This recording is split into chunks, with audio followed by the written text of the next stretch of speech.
mulai tidak yakin atau tidak pede dengan dolar Amerika Serikat dan juga US Treasury yang dulunya dinilai sebagai aset yang patut disimpan oleh para bank sentral di seluruh dunia.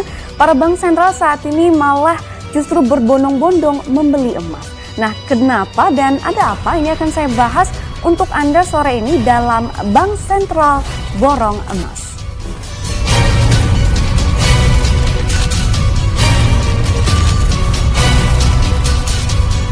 You know, the central banks, they know it. The central banks, they know that the balloon is about to burst, but they wouldn't tell you that. They know it, but they wouldn't tell you that. Because they're not fools, they're not stupid. They know what's happening in the world of money in the central banks. And they know that when this balloon explodes, if you have gold and silver, you get away. But if you don't have gold and silver, and you don't have any money with intrinsic value, you finish.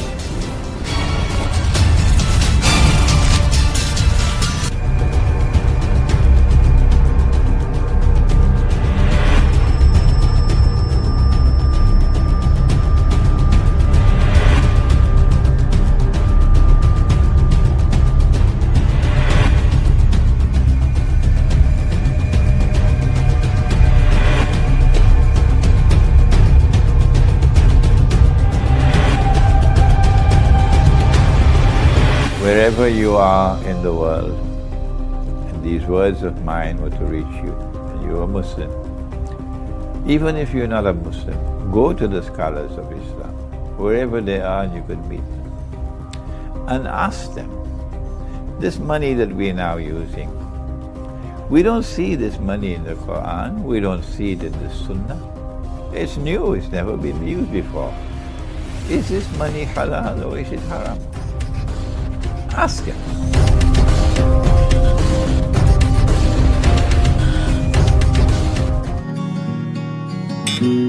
And we found that money in Islam was always money with intrinsic value. What is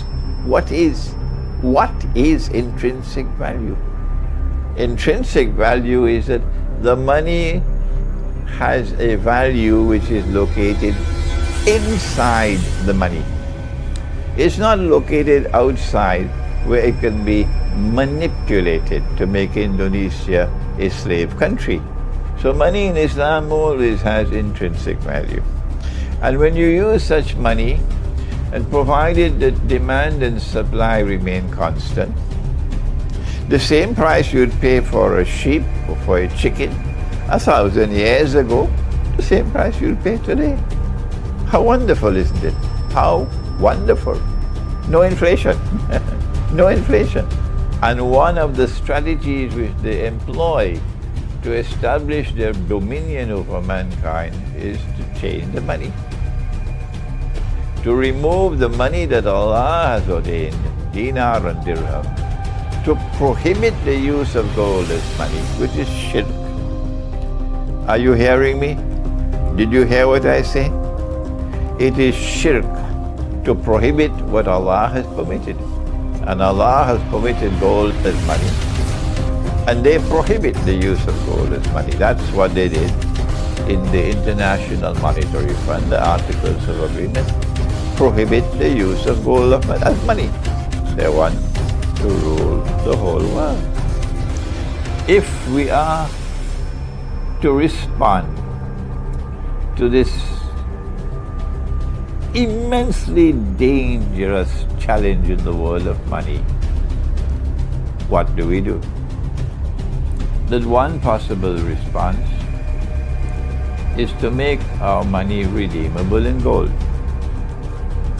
When Indonesia became independent, President Ahmad Sukarno called in the ulama and asked them about the status of paper money. And they explained to him that the paper money would be halal provided that it is redeemable in gold. That's what they said to him. I don't know whether the ulama in Indonesia remember that today. But that's what the ulama told Sukarno, that if the paper money is redeemable in gold, it's halal. And Sukarno actually fixed that so much paper money will be equal to so much in gold, and you could take your paper money and you can get the gold. That's why they had to kill him. He had to be removed.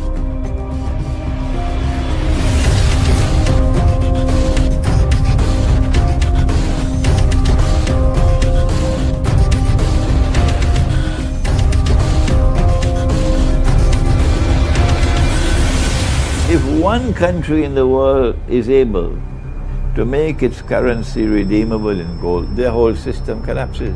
Everything will collapse. If you attempt to do that now, to have your paper money redeemable in gold, first of all you have to have enough gold. And they have done everything they could possibly do to control all the gold reserves of the world. But Allah can always bring more gold into the world. Yes, let me say that having studied Islamic eschatology, I have come to the conclusion that it is only a Khilafah state that has the power ready to be able to defy this bogus monetary system and restore Dinar and Dirham as money today. Only a Khilafah state.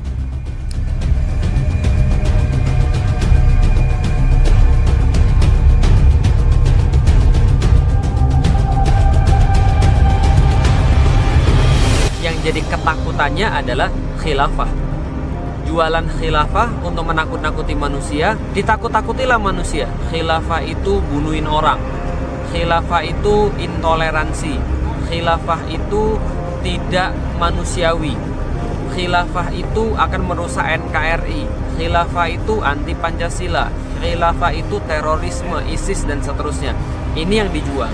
Sehingga menakut-nakuti manusia, ini namanya jualan ketakutan.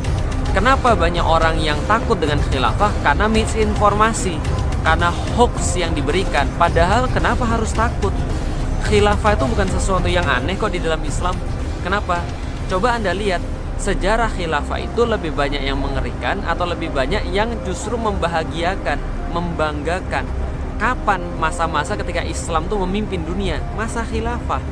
Kapan masa-masa Islam itu ketika menerangi dunia dengan ilmu pengetahuan? Masa khilafah. Kenapa harus takut dengan khilafah? Anda takut karena Anda nggak tahu. Kalau Anda ditakut-takuti dengan khilafah, ayo cari masa apa Islam berjaya. Yuk cari, sebelum Indonesia ada apa di dunia. Yuk cari, sebelum Perang Dunia ada apa. Yuk cari, kapan Islam menggoreskan dengan tinta emas kepada peradaban dunia. Di masa apa? Di masa Islam diterapkan, di masa khilafah.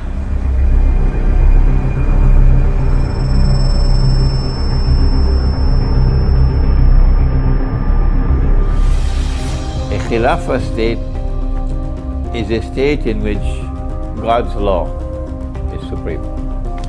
A Khilafah state is not only a state in which Allah's law is the supreme law, but also it has to be a state of course, where there is no authority and no law higher than Allah's law. Umranu Baytil Maqdis Kharabu Yathrib. When you see Jerusalem built up, shining center stage in the world, then look to Medina.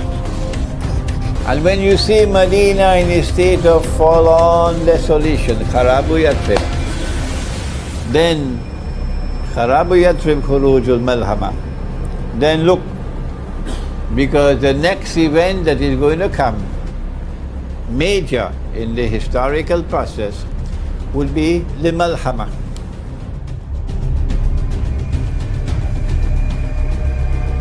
Jerusalem is already in a commanding position in the world today.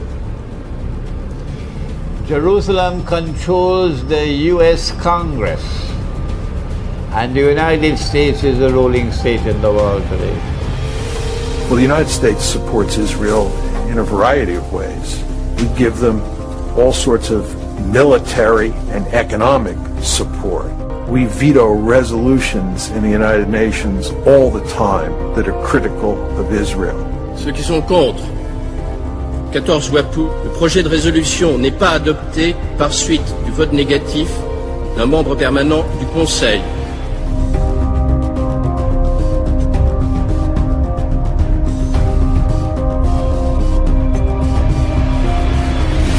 Malhama is a great war, a great war, prophesied by Nabi Muhammad alayhi salatu, which will occur in Akhir Zaman, the end time.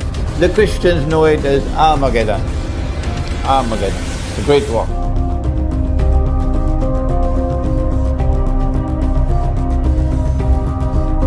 When thousands of nuclear weapons have exploded, when there have been days without any sunlight, when most of mankind have perished, and there's a rump of mankind still surviving, how will Israel, how will the banking system survive? And how will you be able to use electronic money? And then someone came from Saudi Arabia and met with me and explained to me. He says, what will perish would be wireless communication. Electronic money that is conveyed through the wireless system. But when it is conveyed through cables, underground cables, that will still survive. So the internet will not collapse, no. Only that part of the internet will survive, which is protected, which is conveyed through cables and fiber optics and so on. And I understood now I understand, how is it possible in a post-nuclear world for an electronic monetary system to replace the petrodollar. That will be, of course, a financial Guantanamo, a monetary Guantanamo, because you can't take your money out of the banking system. No. All you can do is transfer from one account to another. So your money is hostage in their banking system. And the minute you step out of line on this, they perceive you as a threat to them. They can freeze your account, that's all. And you have no money.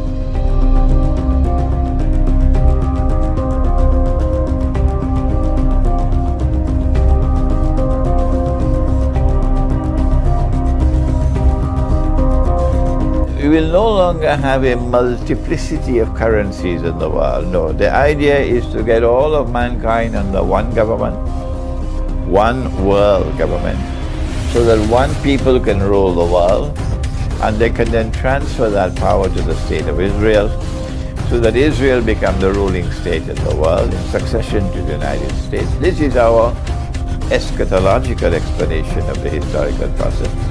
And then at the end of the day, someone will stand up in Israel and declare, I am the Messiah.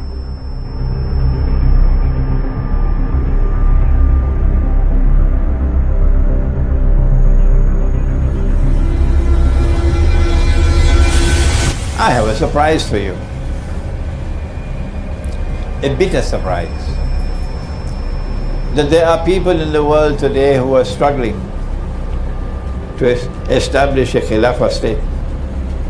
That's what they're doing. A bogus Khilafah state, but a Khilafah state. They want the state of Israel to become a Khilafah state.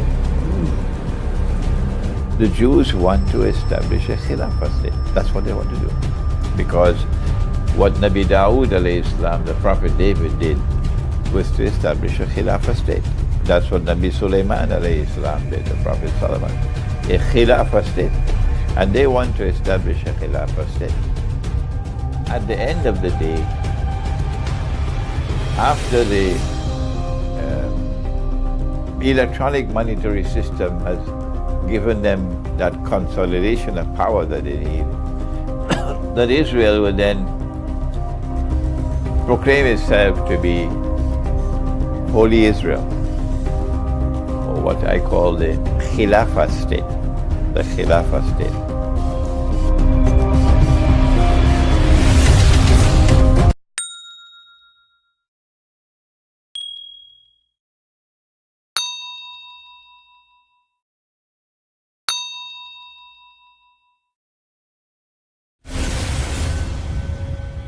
But Israel cannot claim to be holy Israel.